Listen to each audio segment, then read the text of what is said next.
The other day, I was thinking back to the first time I had my interview for a SOC Tier 1 analyst position at an MSSP. And I wanted to share with you some of the questions that was asked to help you in case you get interviewed for a Tier 1 SOC position at a MSSP environment. One thing I want to get out there is that this was all based on my experience, and I completely understand that some of these questions might not even be asked. But I personally believe that even if these questions don't apply, it's always a good idea to be aware of these questions just in case they do. I remember preparing for this interview a week prior to the interview and looking for all the sources that I could find, like Google, Reddit, and literally searching cybersecurity Tier 1 interview question. Once I had a list of questions, I would scroll down to the comments to see if there's any answers, and I will try to memorize all of the answers.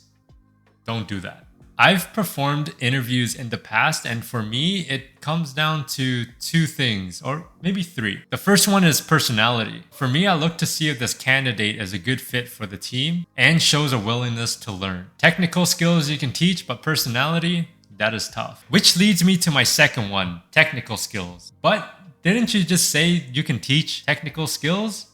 Well, to a point, yes, you can. Let me explain. Technical skills for a tool or platform to use within the organization you can teach. However, there is an underlying piece which involves the understanding of how things work. It would be difficult, but not impossible to hire somebody that doesn't know the basic understanding. It really depends on each organization. If they are desperate to look for somebody, they may take someone that doesn't have that experience. But if they can afford it and wait out for the perfect candidate, they would opt for that. And that leads me to number 3, timing. Like I said previously, companies who are not in a rush to hire take full advantage of timing. So they have the luxury of looking for that unicorn, trying their best to find that one candidate that fits all the criteria. And trust me, that is extremely rare. But for the companies who are looking for people as soon as possible, they might be a little more flexible. But why am I saying all of this? Well, I personally believe that I was hired for point number 1, which is personality. And for those that don't have any technical skills, I wanted to let you know that it's possible to get an interview in these kind of roles. It will be difficult, don't get me wrong, but it's not going to be impossible.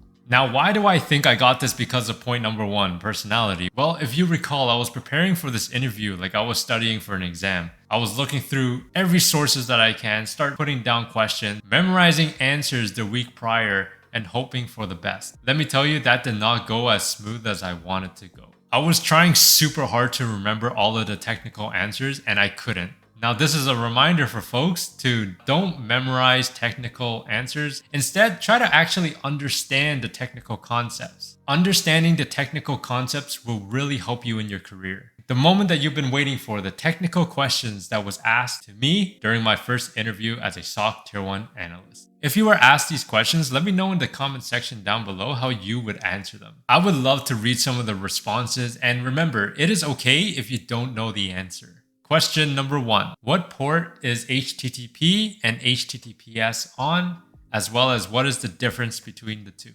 Question number 2. What is an IDS and IPS? What is the difference, and why might a company prefer one over the other? Question number 3. You receive a severity 1 alert at 3 a.m. about ransomware. What do you do? Question number 4.